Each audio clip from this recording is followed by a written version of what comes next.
Along with the Gods, sebuah film Korea yang dirilis pada tahun 2017 dengan rating IMDb 7,3 tentu menjadi nilai yang cukup baik. Film ini mengisahkan seorang pemadam kebakaran bernama Kim Jang-ho. Skin dibuka dengan aksi Kim Jang-ho menyelamatkan seorang anak dari kebakaran. Namun naas, tali yang mengikat Kim Jang-ho putus dan membuat keduanya terjatuh dari ketinggian gedung 4 lantai. Dan sungguh keajaiban sang anak selamat dari insiden tersebut karena badannya dilindungi oleh Kim Jang-ho. Sesaat anak itu bangun dan menghampiri kedua orang tuanya yang ternyata sudah menyaksikan aksi penyelamatan tersebut. Kim Jang-ho beranjak dari jatuhnya. Tanpa basa-basi dia menghampiri anak dan menanyakan nama dari anak tersebut. Dari kejauhan ada suara yang memanggil namanya. Namun mulai menghampiri sumber suara yang memanggilnya, tampak sesosok anak dan seorang lelaki di sampingnya. Saat Kim Jang-ho menyuruhnya untuk menyingkir karena banyak reruntuhan masih berjatuhan akibat kebakaran tersebut. Saat akan menghampiri sosok asing yang memanggilnya, terlihat rekan-rekannya sedang bertengkar di samping sebuah tubuh mayat. Sesaat dia pun dihampiri dua orang yang memanggilnya. Mereka adalah Do-jun dan Haeun Mo-wak. Mereka adalah malaikat penjaga. Do-jun, salah satu malaikat penjaga, terkejut karena Kim Jang-ho mendapatkan golden ticket sebagai arwah mulia. Adalah gelar mulia kepada mereka yang mati untuk menyelamatkan orang lain. Dan jiwa mulia sendiri terakhir itu diberikan pada 422 tahun yang lalu. Dan Do-jun merasa terhormat karena mendapatkan kesempatan untuk menjadi pengawal jiwa mulia tersebut. Dan ternyata ada 3 malaikat penjaga arwah yang ditugaskan untuk mengawal Kim Jang-ho untuk sampai ke alam baka. Mereka bertugas untuk membela dan menemani melewati 7 sidang alam baka dalam 49 hari.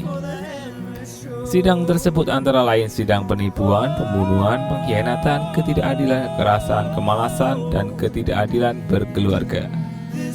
Dan hanya mereka yang mampu melewati 7 sidang tersebut, mereka akan bereinkarnasi. Kim Jang-ho masih kebingungan dengan apa yang terjadi, karena semuanya terjadi dalam seketika dan membuatnya bingung.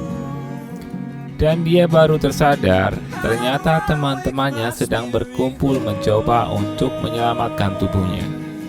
Dia tampak syok karena dia bisa melihat tubuhnya yang sudah tidak bergerak dan menyadari kalau dia sudah mati.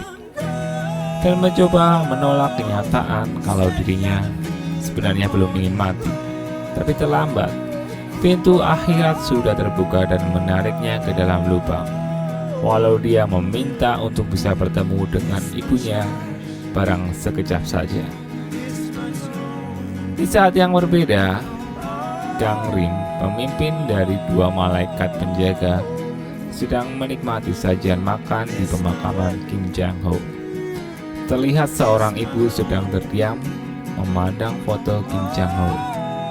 Dan datang adiknya dengan pakaian militer meminta ibunya mengikhlaskan kepergian kakaknya, dan acara pemakaman akan segera berlangsung. Namun sang ibu tampak diam, dia tampak syok dan bahkan sudah tidak sanggup melepas kepergian anak pertamanya. Lalu scene pun berpindah. Buya disambut oleh ketiga malaikat penjaga dan mendapatkan jalur VVIP untuk bisa masuk gerbang akhirat.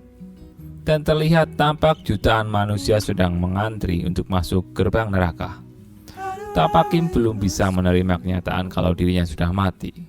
Salah seorang malaikat mengenalkan sebuah patung bernama Raja Yumra, sang hakim tertinggi di akhirat. Saat sang malaikat Do-jun memasukkan tiket Kim Jang-ho, gerbang akhirat seketika menyala, memberikan tanda bahwa Kim Jang-ho adalah arwah mulia dan bisa langsung bereinkarnasi dalam waktu 49 hari saja.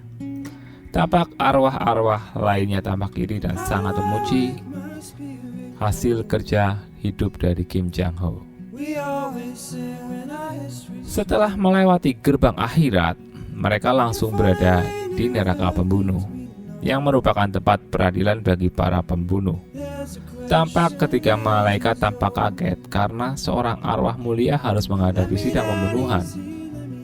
Kecuali Kim Jang Ho pernah membunuh semasa hidupnya. Lalu Kang Rim, pemimpin dari ketiga malaikat, menjelaskan kalau semua sidang yang dilalui berdasarkan kehidupan yang dilewati setiap manusia, dan Raja Yumra yang menentukan pengadilan yang akan dihadapi. Dia menilai dosa setiap manusia dari dosa teringan hingga dosa paling berat. Kim Jang Ho tampak sedikit kecewa karena dia merasa dia hidup tidak pernah membunuh siapapun. Justru dia menyelamatkan banyak nyawa. Lalu Kang Rim mengatakan, semua bisa menjadi pembunuh baik secara langsung maupun tidak langsung. Bahkan juga sebuah ucapan bisa menjadi penyebab kematian seseorang dan yang dianggap sebagai seorang pembunuh. Lalu Duk Jun yang memiliki kekuatan untuk melakukan scan ke Kim untuk melihat pembunuhan yang dilakukan oleh Kim. Namun Duk Jun belum bisa mengatakan dan tidak bisa bergerak dengan menggendong seorang anak korban kebakaran. Lalu sang dewa pembunuh memberikan kesempatan kepada Kang Rim, seorang pemimpin dari ketiga malaikat pelindung, untuk membela kliennya dari tuduhan pembunuhan tidak tersengaja tersebut. Lalu sang pembela bertanya kepada Kim Jang Ho sebagai terdakwa, apakah dia ingat dengan kata-kata terakhir dari rekan kerjanya. Dan dia kembali teringat saat dia berusaha mengangkat tembok puing reruntuhan yang menimpa rekannya. Namun usaha itu sia-sia dan terdengar suara minta tolong dari kejauhan. Dan temannya meminta Kim Jang Ho untuk memberikan bantuan kepada mereka dahulu dan kembali saat apinya mulai padam, dan meminta mengambil katrol untuk mengangkat puing-puing yang menimpanya. Dan rekannya menyuruhnya untuk segera pergi. Terlihat Kim memberikan peralatan yang dimilikinya untuk membantu rekannya bernafas karena kebakaran sudah sangat hebat. Dengan menangis dia pergi membawa korban yang berhasil diselamatkannya. Lalu sang pembela bertanya pada Kim, berapa banyak nyawa yang telah kau selamatkan saat kebakaran itu terjadi. Namun Kim ragu mengingatnya antara 6 atau 7. Sang pembela meminta untuk ditunjukkan cermin karma, sebuah layar yang akan menunjukkan kejadian yang terjadi pada saat itu. Dan dapat disimpulkan bahwa Tuan Kim telah menyelamatkan 8 orang saat kebakaran terjadi dan kehilangan 1 rekannya. Dan pembela meminta kepada sang dewa untuk mempertimbangkan kembali tuntutan jaksa. Dan dewa hakim pembunuhan memutuskan tuduhan pembunuhan tidak langsung ditolak dan dinyatakan tidak bersalah. Dan akhirnya mereka melanjutkan perjalanan menuju pengadilan kemalasan. Mereka menuju ke sana menaiki sebuah kapal menyusuri sebuah sungai. Di dalam kapal itu Tuan Kim bertanya pada para malaikat penjaga, apa yang kalian dapatkan dengan membantu saya? Ternyata ada sebuah perjanjian dengan Raja Yumra. Jika mereka berhasil menyelamatkan 49 jiwa dalam 1 abad untuk bereinkarnasi, membuat mereka bisa memilih bereinkarnasi untuk menjadi apa. Namun tiba-tiba ikan berwajah manusia menyerang kapal itu, namun masih dengan mudah ditangkap sebuah pohon. Seketika pohon itu mengeluarkan akar yang mengikatnya dan memberikan peringatan kepada Tuan Kim agar tidak mengulangi kesalahan yang sama, mengatakan bahwa Tuan Kim bisa mendapatkan kesempatan untuk mengunjungi ibunya melalui mimpi. Hal itu tentu membuat Tuan Kim Jang Ho tertarik, karena Tuan Kim sangat merindukan ibunya. Hal itu membuatnya sangat bersemangat. Seketika mereka tiba di sebuah terminal kereta luncur yang akan mengantar mereka ke neraka kebohongan. Tuan Kim sangat bersemangat karena dia tahu dia akan punya kesempatan untuk bertemu dengan ibunya, meskipun melalui mimpi. Namun dalam perjalanan kereta luncur mereka diserang oleh sekelompok hantu neraka yang mengincar Tuan Kim. Dan itu membuat para malaikat penjaga merasa aneh karena sebuah anomali. Sang kapten menyuruh anak buahnya untuk menghancurkan tebing batu untuk menghalau hantu neraka. Hantu neraka itu menandakan bahwa salah satu kerabat dari Tuan Kim telah meninggal dan menjadi arwah penendam. Dan sang kapten akan menyelidiki ke dunia manusia apa yang sedang terjadi dengan kerabat Tuan Kim yang menjadi arwah penendam tersebut. Sang kapten berada di dunia manusia, terlihat sang ibu ternyata tunawicara dan belum bisa melepas kepergian Tuan Kim dan masih merasakan kehilangan yang sangat.